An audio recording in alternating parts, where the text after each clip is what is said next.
combate à inflação e política cambial. Esse é o tema de hoje do seu Agenda Econômica. Quem está conosco é o professor José Luiz Oureiro, da Universidade de Brasília, UNB. Participa dessa entrevista o jornalista Ronaldo Martins. Professor, fala um pouquinho da questão do spread no Brasil, né, que sempre assusta muito, sempre que se fala em taxa de juros, há uma loucura aqui com a questão do spread, quer dizer, o diferencial entre o que é o tomador e que a taxa que é emprestada. Quer dizer, por que o spread no Brasil é tão elevado? Bom, os economistas ainda estão debatendo isso aqui no Brasil, tá? Ou seja, trata-se de uma das idiosincrasias brasileiras. Se a gente olhar para o spread bancário no Brasil, ele é o mais alto do mundo. Tá? Ou seja, a gente é campeão em duas coisas. Somos campeão na maior taxa básica de juros do mundo, em termos nominais e reais, e maior spread bancário do mundo. Tá? Atualmente, o spread bancário brasileiro está em torno de 30%. Né? Mas já foi muito maior do que isso. Tá? Em 94, durante a fase de implantação do Plano Real, ele chegou a 120% agora. Tá? E o que a gente verificou, né, de 94 para cá? Que o spread bancário foi caindo, e ele caiu muito em dois momentos importantes. Tá? Ele caiu de patamar a primeira vez, foi quando houve a mudança no regime cambial, tá? Que ele caiu uns 30 pontos base, mais ou menos. Tá? E depois, quando houve em 2002, também ele teve, em 2001, ele também teve uma queda bastante significativa de patamar. Tá? Então, veja bem, existem razões macroeconômicas para a manutenção de um spread bancário muito elevado. Tá? Nós tínhamos uma inflação elevada, nós tínhamos uma taxa de juros muito alta, muito mais alta do que agora, tá? Durante, por exemplo, a gestão do Gustavo Franco à frente do Banco Central, a taxa básica de juros chegou a 45% ao ano. Tá? Então, isso também contribuía para a elevação do spread. Bom, então o spread bancário ele foi caindo na medida que a gente foi mudando o regime macroeconômico. Hoje, certamente, temos um regime macroeconômico melhor do que tínhamos há 15, 20 anos atrás, né? Mas ele ainda é muito alto. Bom, por que ele é muito alto? Eu acho que existem aí, para explicar esse tipo de comportamento, eu vejo basicamente uma explicação, que é o fato de que o setor bancário brasileiro é muito concentrado. Tá? E aumentou muito a concentração nos últimos anos. Tá? E, portanto, o que o Banco Central deveria fazer é uma regulação mais forte do setor bancário para realmente forçar os bancos a reduzir o spread. Pode parecer, né, para quem estiver me ouvindo, e lá vem o Oureiro dizer que o Banco Central tem que intervir no livre mercado e fixar os preços. No caso do setor bancário, tem que fazer mesmo, por duas razões. Primeiro, que o setor bancário produz moeda. Moeda é um bem público, certo? Então, isso já justificaria a regulação. Mas tem uma outra razão de ordem mais microeconômica, que é a seguinte: em todo setor que eu tenho oligopólios, justifica-se a intervenção do Estado para a fixação de preços, porque vou usar agora uma linguagemzinha um pouquinho técnica, tá? Porque o preço é maior do que o custo marginal de produção do serviço. Tá? Então, ou seja, o oligopolista ele tem uma renda de monopólio, né, que advém não da eficiência com a qual ele presta o seu serviço, mas do fato de que ele tem poder para fixar o preço que ele quiser. Entendeu? Então, é essa renda de monopólio que nós temos que atacar. E como é que a gente ataca isso? Nós podemos fazer de duas maneiras. Tá? Uma maneira seria você reverter o processo de concentração bancária no Brasil e você trabalhar com um sistema de bancos médios e pequenos. Bom, isso tem uma desvantagem. A desvantagem é que todos os estudos sobre o setor bancário no Brasil mostram que os bancos grandes são mais eficientes em termos de custos operacionais do que os bancos médios e pequenos.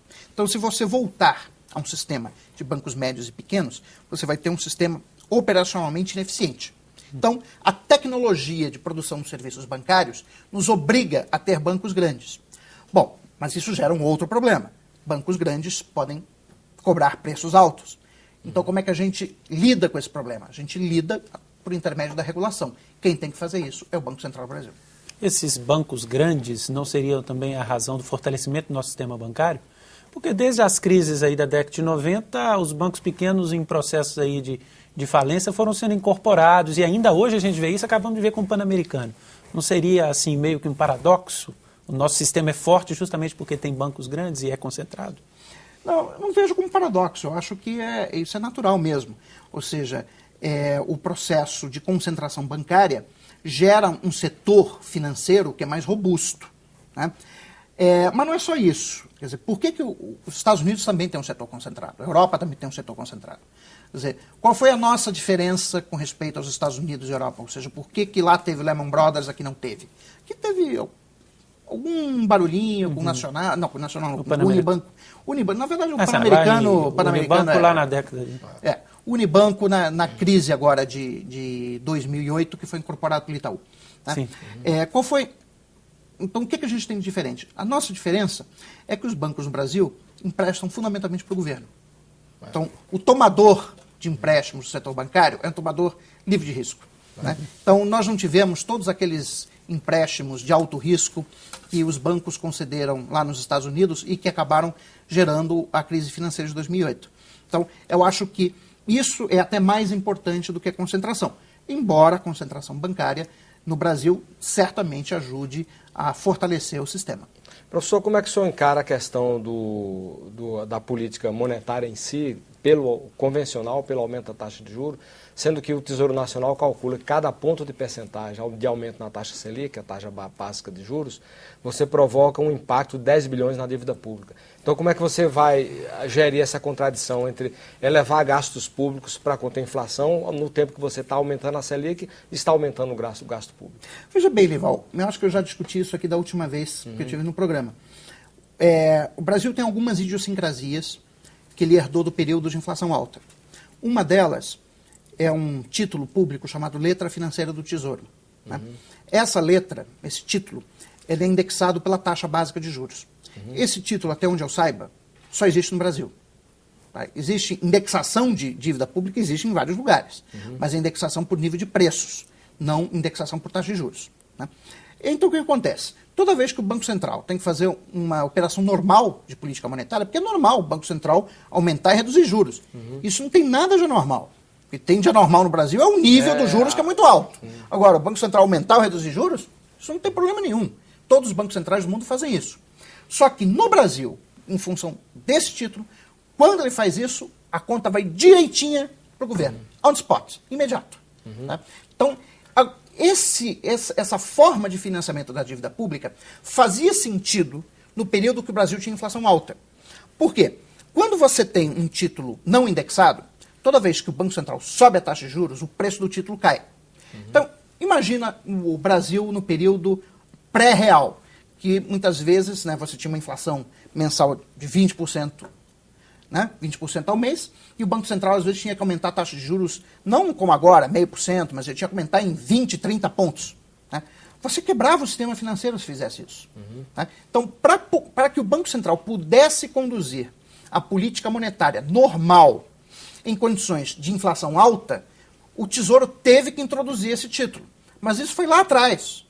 Nós desmontamos o processo hiperinflacionário, o Brasil é um país estabilizado do ponto de vista de inflação, só que as nossas instituições é como se o Brasil ainda vivesse o período de inflação alta. Nós desmontamos isso. Fernando Henrique não desmontou, Lula não desmontou e até agora a Dilma também não está dizendo que vai desmontar. Vou falar da indústria agora, professor. Segundo dados do IBGE, a produção industrial em abril apresentou uma queda de 2,1% em relação ao mês anterior. Em relação ao mês de abril de 2010, houve uma queda de 1,3%. No primeiro quadrimestre de 2011, houve um crescimento de 1,6%, enquanto o acumulado nos 12 meses até abril apresentou um crescimento de 5,4%. Qual que é a análise que o senhor faz desses resultados? Quais são as perspectivas para a produção industrial no Brasil? Olha, eu acho que, mantidas as atuais condições, e basicamente o câmbio apreciado, a perspectiva da indústria no Brasil é muito ruim. Tá? Não é à toa que nós tivemos, no mês passado, um evento da Fiesp com as centrais sindicais, né, defendendo propostas para, enfim, fortalecimento da indústria nacional. Eu acho que isso é inédito. Eu não lembro de uma situação no Brasil em que industriais e operários estivessem se unindo em prol de uma causa comum, que no caso é a defesa da indústria. Né? Com este câmbio, a indústria nacional não vai durar muito tempo. Eu também já falei isso aqui em vezes anteriores, o Brasil está presenciando um processo de desindustrialização, que teve uma primeira fase que foi de 88 a 98 e uma segunda fase que é de 2005 para frente. Né? Eu acho que nos últimos 2 anos a situação piorou, né? Porque os mercados para onde o Brasil conseguia exportar produtos industriais com mais facilidade, que são os Estados Unidos e a Europa, estão em recessão, a concorrência chinesa está cada vez maior e o nosso câmbio está sobrevalorizado. Então, nesse cenário, eu acho muito complicado o futuro da indústria no Brasil. Mas funcionaria você fazer uma desoneração da folha de salário só para o setor industrial exportador? Olha, teria que analisar caso a caso. Para não mexer no câmbio, isso. Veja bem, nós estamos discutindo, sempre esse é o ponto, parece que ninguém quer mexer no câmbio. Ou seja, ao invés de fazer o que tem que fazer, que resolveria o problema, né, de uma vez por todas, a gente fica discutindo, não, então vamos fazer uma desoneração em tal produto que... Acho que isso é uma discussão casuística. O que teria que fazer para resolver de uma vez por todas? O que tem que resolver para resolver de uma vez por todas é botar o câmbio no lugar. Nós estamos com uma sobrevalorização de 30%. Sim, mas com quais instrumentos? Algum instrumento intervencionista? Não tem outro. Você vai ter que mudar a lógica de operação da política monetária, tá? Com a volta de um sistema de bandas cambiais, tá? Não mais a flutuação livre do câmbio, quer dizer que na verdade é livre em teoria, né? Que o Banco Central intervém mesmo. Só que é o pior sistema. Esse sistema que nós temos agora, que é o da flutuação suja, ou câmbio administrado para valer, embora não de fato, ele é o pior sistema que tem. Porque você não tem os ganhos de credibilidade que você teria com um regime de câmbio administrado de fato e de jure, tá? Que aí você daria sinais claros para o mercado de qual é a atuação do Banco Central, tá? E você também não resolve o problema, que você continua com o câmbio sobrevalorizado. Tá? Num artigo que eu escrevi recentemente para o Valor, com o professor Nelson Marconi, da FGV de São Paulo, a gente defendeu a introdução de um sistema de bandas cambiais deslizantes. Então, qual seria a ideia? O Banco Central fixa um preço máximo para o dólar, um preço mínimo, isso a cada mês, e ia desvalorizando esses preços, máximo e mínimo, a uma taxa de 2% por mês. Então, ao longo de um período, digamos, de 1 ano, você faria uma desvalorização aí de 30% da taxa de câmbio, que é o que a gente estima que seja o valor da sobrevalorização cambial no Brasil. Mas não haveria um impacto muito grande na inflação?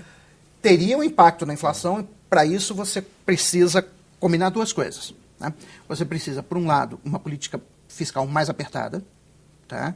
Então, mais apertada não é simplesmente cortar emenda parlamentar ou cortar gasto. É mais do que isso. É você fazer um arcabouço de política fiscal que você sinalize claramente que daqui para frente os gastos de consumo de custeio do governo vão crescer abaixo do PIB. Esse é um primeiro ponto. E um segundo ponto, você fazer uma reformulação do regime de metas de inflação brasileiro para você estender o prazo de convergência para a meta, que é o que o Banco Central está fazendo agora. De fato, ele está fazendo isso. Né? Ele está dizendo o seguinte, olha, a convergência não é mais 1 ano, é só para 2012. Pois bem, institucionaliza isso. Faz um prazo de convergência de 24 meses.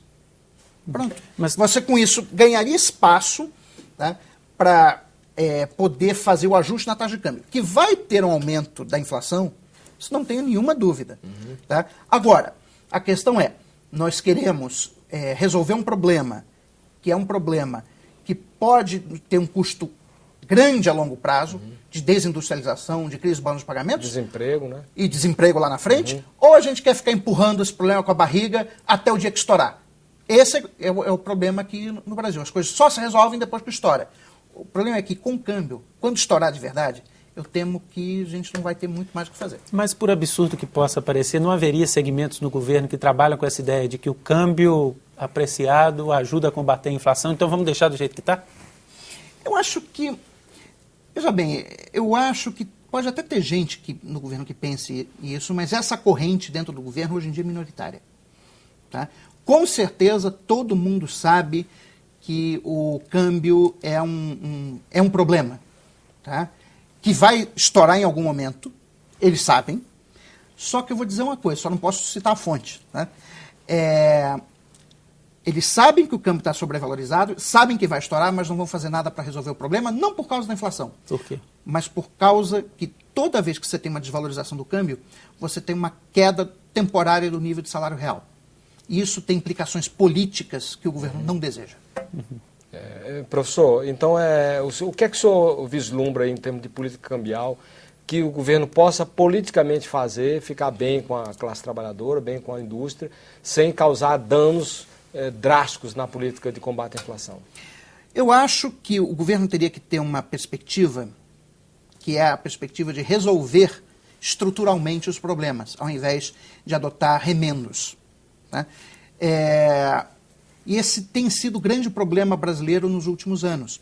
A gente nunca enfrenta os problemas de fato. Por exemplo, quando teve a questão da caderneta de poupança, né, que era um problema, ou seja, o Banco Central estava dizendo o seguinte, olha, eu não posso reduzir mais a taxa de juros porque vai bater no limite dado pela remuneração dos depósitos de poupança. Qual foi a solução que a gente pensou? Introduzir o imposto de renda. Ou seja, não resolve o problema. Quer dizer, qual seria a resolução do problema? Você mudar as regras da caderneta de poupança e dizer o seguinte, bom, a partir de agora, a taxa de juros dos depósitos de poupança é determinada pelo mercado, ponto, não tem valor fixo. Né? Mas o governo não quis resolver. E isso vai se repetindo. E mais uma vez, nós estamos agora... Porque ele temia que você encarecesse o crédito imobiliário. Não, isso não iria acontecer, que na verdade ele tinha medo das repercussões disso sobre as repercussões políticas disso. Então a ideia do... Parcela da população que mais investe em poupança. Pois esse é o ponto. Então tinha medo disso, então não fez. Agora, muitas vezes um estadista tem que dizer para a população coisas desagradáveis. Quer dizer, eu não vejo nenhum demérito na presidente da República vir na cadeia nacional de rádio e televisão explicar, dizendo, olha, nossa situação é esta, para resolver o problema temos que fazer isso vai implicar em certos custos, mas que são custos que é melhor a gente pagar agora, que a gente vai ter benefícios a médio e longo prazo. Isso é a função do estadista, é criar as condições políticas para que as reformas necessárias sejam realizadas. Mas não falta coragem ao estadista também para dizer coisas ao mercado? Essa solução que o senhor apresentou, por exemplo, para o câmbio, ela não é vista como uma solução muito heterodoxa? Quer dizer, as pessoas querem que o câmbio mude, mas seguindo esses padrões meio ortodoxos do mercado. Na verdade, o mercado não quer que o câmbio mude. Tá? Quer dizer, para o mercado, o câmbio do jeito que está ótimo. Tá? Na verdade, quem quer que o câmbio mude é o setor produtivo. Tá? O setor financeiro está muito satisfeito com o câmbio na posição que está. Então, é lógico que o estadista tem que também confrontar interesses, e também interesses do sistema financeiro. Agora, só lembrando uma coisa, mudanças que envolvam a área financeira são mudanças que você tem que fazer, mas não tem que dizer que vai fazer. No próximo bloco, a situação da dívida pública. Aguarde.